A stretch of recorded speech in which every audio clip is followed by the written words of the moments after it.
Bonjour à tous, j'espère que vous allez bien. À l'occasion de la sortie de Mission Impossible 7 Death Recalling partie 1, beaucoup d'internautes et surtout des fans de James Bond ont remarqué que la fameuse séquence de cascade en moto n'est pas sans rappeler celle issue d'un épisode de la saga bondienne. Nous avons 7 films Mission Impossible, c'est parfait. Comme ça, nous avons un top 7 des cascades que Mission Impossible a volé ou copié de la saga James Bond.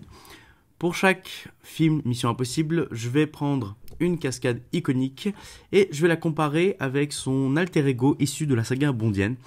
On va comparer les deux séquences et on va les noter pour savoir qui des Missions Impossible ou James Bond a le mieux réalisé ces cascades. N'hésitez pas à me dire en commentaire si vous trouvez que vous êtes d'accord ou pas avec moi et si Mission Impossible est un simple produit copier-coller de la saga James Bond ou sinon ou s'ils arrivent à apporter leur propre touche individuelle et personnalisée.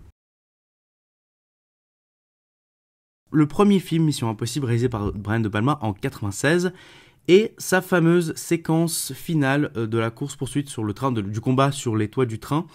Donc Ethan Hunt est à la fin du film, il a réussi à démasquer Phelps, son ancien mentor.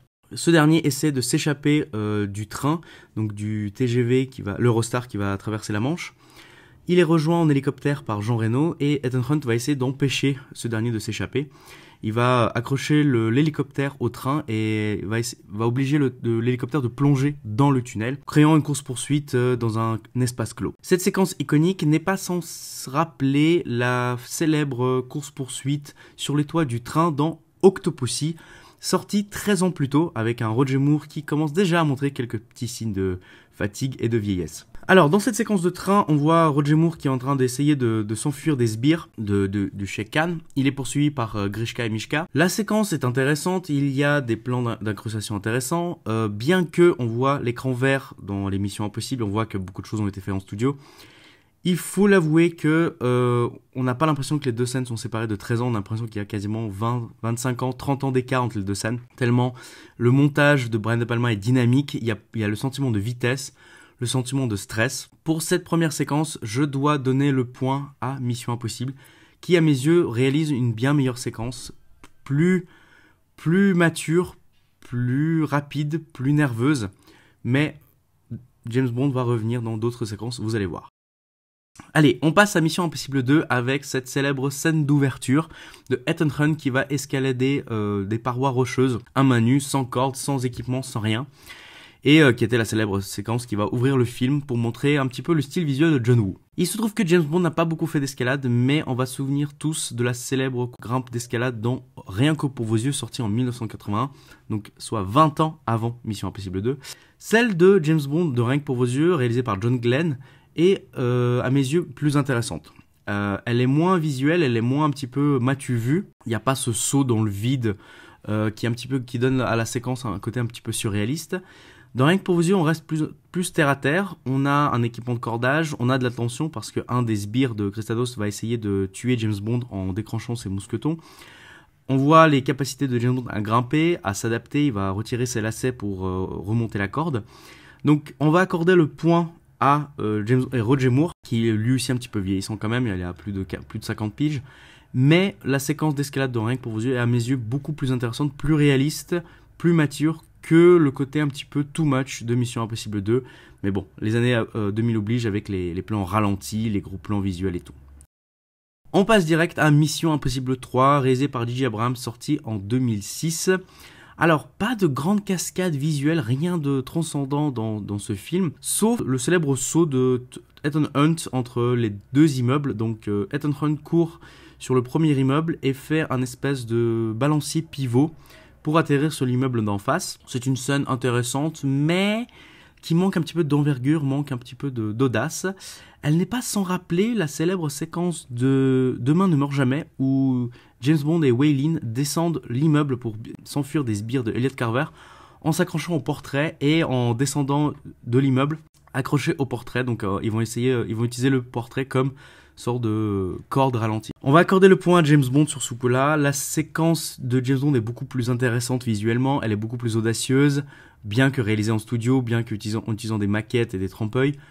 Elle est beaucoup plus intéressante, plus courte, donc plus intensive. Mission Impossible 3, on voit que oui, Tom Cruise a réalisé sa propre cascade, mais Le montage un petit peu haché, les séquences, on voit qu'on comprend pas trop ce qui se passe et la cascade manque un petit peu d'envergure et d'ambition. On va passer à l'épisode 4, donc Mission Impossible Protocole Fantôme. Il faut savoir que c'est l'épisode pivot de la saga Mission Impossible. Comme vous le savez, sa carrière battait de l'aile à partir de l'épisode 3 de Mission Impossible. Entre différents déboires, des différentes interviews et tout, sa carrière était au point mort. Il a réussi à se renouveler, il a réussi à se retrouver, il a réussi à faire un rebranding de son propre image.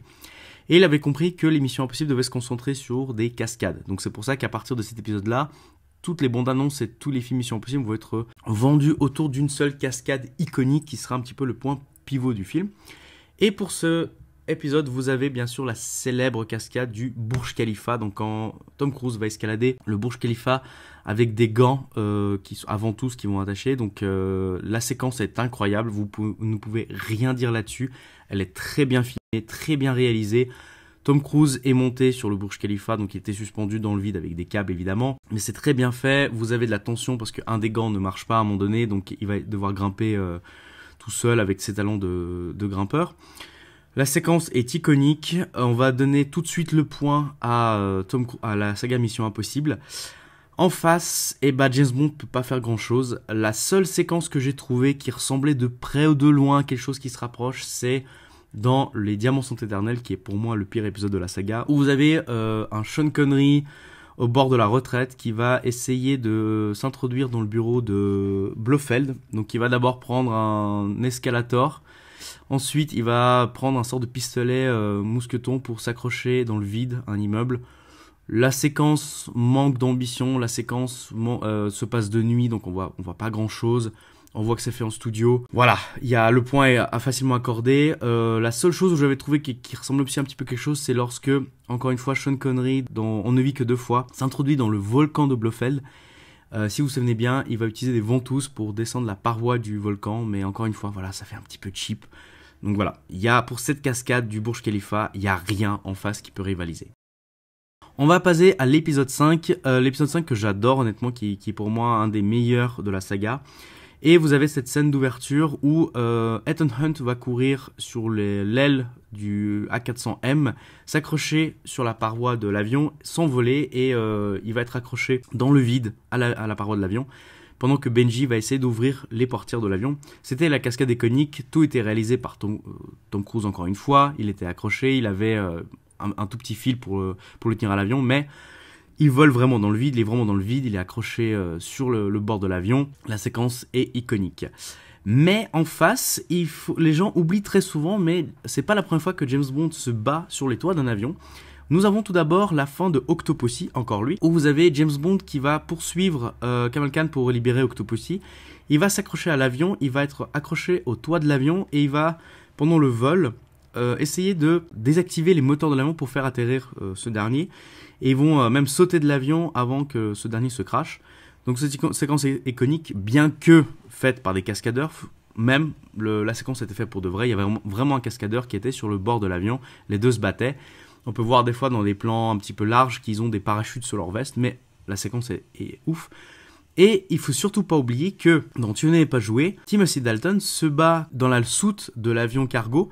Si vous vous souvenez bien, il y avait toute la cargaison de opium avec une bombe qui doit être désamorcée. Et ils se battent avec ce filet dans le vide. Cette séquence est pour moi très intéressante parce que, encore une fois, vous avez des cascadeurs qui sont vraiment accrochés dans le vide. Alors, il y a évidemment des mélanges entre le studio et des prises de vue réelles dans le ciel. La séquence est intensive. Vous avez le combat, la mort, vous avez une bombe à désamorcer. Bref, sur ce coup-là, je vais donner en fait une égalité parfaite entre les deux séquences. Pour la bonne et simple raison, c'est que oui, Mission Impossible a copié James Bond. James Bond l'avait fait 2 fois. Mais la séquence de Ethan Hunt est tellement simple dans sa réalisation, tellement bien faite. La séquence, si vous la analysez encore une fois, elle est toute simple. C'est juste un plan large avec un gars accroché sur le bord de l'avion. Et en fait, ça montre toute la force et l'ingéniosité des Missions Impossibles et de Tom Cruise. C'est de savoir mettre en valeur ces cascades. Donc pour ce coup-là, je vais mettre exceptionnellement une égalité. Parce que je trouve que ça montre que la simplicité est iconique. Vous demandez à plein de gens, ils vont tous vous dire oui, Tom Cruise accroché à l'avion, on s'en souvient. James Bond accroché à des avions, personne ne se souvient. Donc ça montre que des fois la simplicité est le meilleur moyen de vendre quelque chose. Ici on n'a rien, on a du vide, la paroi d'un avion, Ethan Hunt, et ça marche de façon très bien. Mission Impossible 6, Fallout. Alors il y avait beaucoup de cascades différentes, je ne savais pas laquelle prendre et je me suis souvenu que la cascade la plus iconique c'était évidemment le Halo Jump qui a été fait donc entre Henry Cavill et Tom Cruise. Donc si vous en souvenez bien, c'est vous sautez depuis des altitudes extrêmes, vous êtes obligé d'avoir un respirateur tellement vous êtes haut dans les airs. Et toute la séquence était tournée en plan séquence, donc on suit Tom Cruise qui est au bord de l'avion.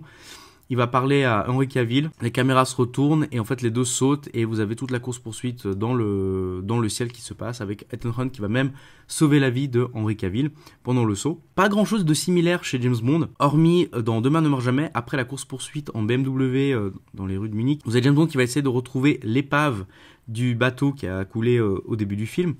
Et vous avez un saut qui est pareil un petit peu dans la stratosphère, donc James Bond va sauter très très haut avec une bonbonne d'oxygène.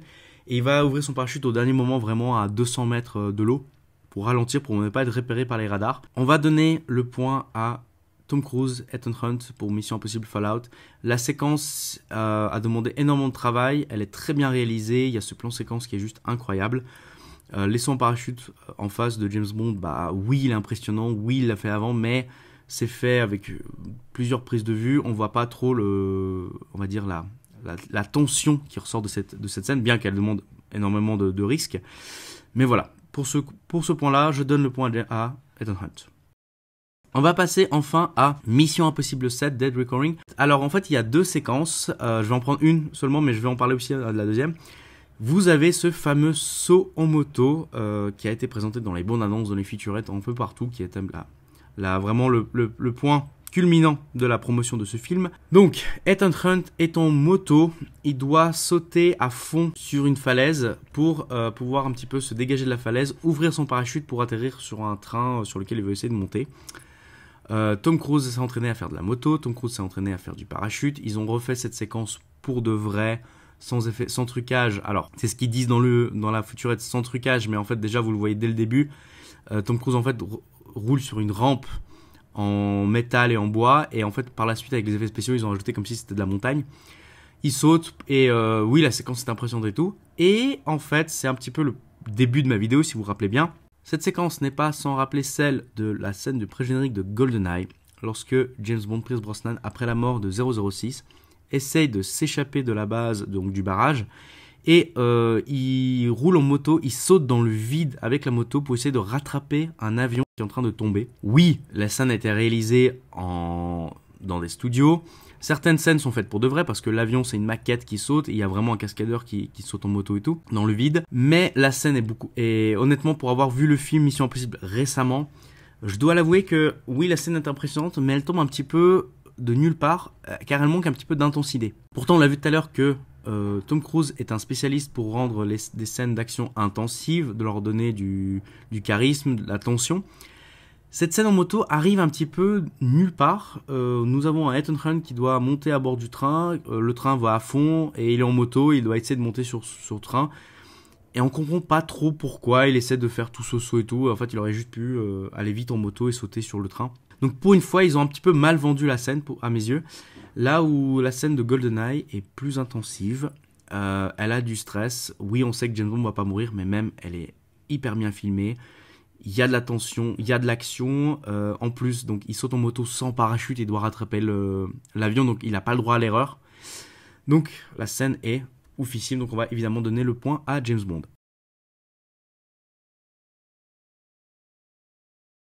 La scène de course-poursuite à Rome avec la Fiat 500 jaune. Mais quand on voit la scène, on se dit, bah tiens, une petite Fiat 500 jaune, c'est pas sans rappeler la course-poursuite en 2 chevaux jaunes dans Rien que pour vos yeux. La scène est très bien filmée. En plus, j'ai vu récemment Fast and Furious 10 qui a été filmé aussi à Rome. Et pour le coup, Tom Cruise a très bien géré. Il a su mettre en valeur la petite voiture, les rues de Rome. Mais je dois avouer que la scène est tellement ressemblante que je trouve que c'est vraiment une copie de Rien que pour vos yeux. En plus, à un moment donné, ils vont échanger de place. Il y a des similarités, il y a des moments, des séquences drôles. À mes yeux, la séquence en 2 chevaux est meilleure parce qu'elle a été chorégraphiée par Rémi Julien, le célèbre Rémi Julien. Elle était là bien avant. Il y a l'intensité avec les poursuivants. Il y a des voitures, elles se retournent. Il y a des moments intéressants, il y a des moments drôles. La séquence dans Rome avec la Fiat 500 jaune ressemble beaucoup à un sort de copier-coller, surtout qu'on avait déjà une sorte de course-poursuite avec la BMW M5, mais ils auraient pu un petit peu améliorer, un petit peu innover. Donc voilà. Alors, pour conclure, nous avons un score parfait de 4-4 pour les deux sagas. Globalement, on va dire que c'est une victoire de 007.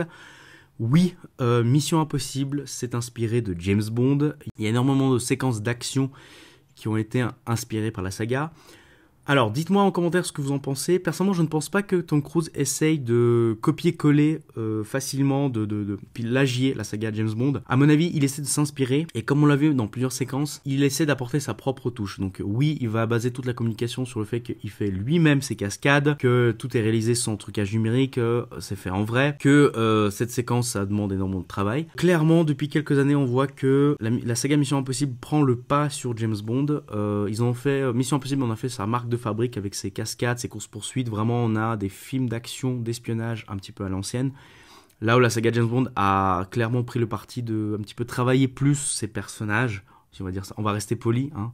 Je sais que certains dans les commentaires vont un petit peu s'énerver, dire que non, nous avons un James Bond dépressif. Mais globalement, je suis assez d'accord que Mission Impossible remplit très bien son travail. La saga James Bond a pris le parti pris de s'éloigner de ce phénomène de pur divertissement, d'action, de fun. C'est un parti pris, vous aimez, vous n'aimez pas. Personnellement, j'aimerais bien avoir un retour aux sources, hein, quelque chose de plus léger, plus fun, plus axé sur la mission que sur le personnage. Tout mon respect va aussi à Tom Cruise, j'adore ce qu'il fait, je suis un grand fan, je viens de sortir de Dead Recording Set, j'adore le film, bien que ce n'est pas le meilleur. Je trouve que le 5 et le 6 sont meilleurs, mais il fait un excellent job. On n'a qu'une seule hâte, c'est que Bond 26, 27, 28, 30 soit un petit peu dans la même veine, qu'on ait un retour de course-poursuite, de personnages hauts en couleur, de scènes d'action fait à l'ancienne avec des décors majestueux. Dites-moi en commentaire ce que vous en pensez, si vous êtes oui ou non d'accord avec moi, et qu'est-ce que vous avez pensé de ce dernier Mission Impossible dont vous pouvez retrouver la critique sur ma chaîne. Merci beaucoup et n'oubliez pas de liker, de partager et de vous abonner à ma chaîne. Merci.